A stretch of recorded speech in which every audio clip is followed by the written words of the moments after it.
তো গাইস, প্রথমে ভিডিওটি দেখি, তারপর পাবলিকের করা ফানি কমেন্ট গুলো পড়ি। তোমার বউকে তুমি ঘরে তোলো না,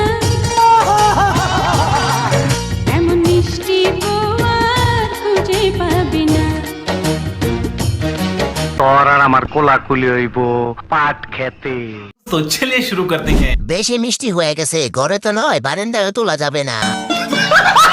নতুন জামাইকে দেখানোর আগে পাবলিককে দেখাইয়া দিল। বিয়ার আগে ফল পেকে গেছে। দোকানে শাটার খোলা, আজকের জন্য কেক খাবা, চলে আসো। নতুন বউ ঘরে তোলার আগে এমন বড় হলো কিভাবে? বউ ঘরে নিয়ে কি করবে? দেশ তো আগেই স্বাধীন হয়ে গেছে। আমার চোখগুলা কেন জানি একটা জায়গা থেকে সরতে যাচ্ছে না। নতুন বউ নাকি? আমি তো দেখতাছি। শালার ক্যামেরাম্যান, তোমারে ধন্যবাদ, তোমার কারণে অনেক জিনিস দেখা যায়।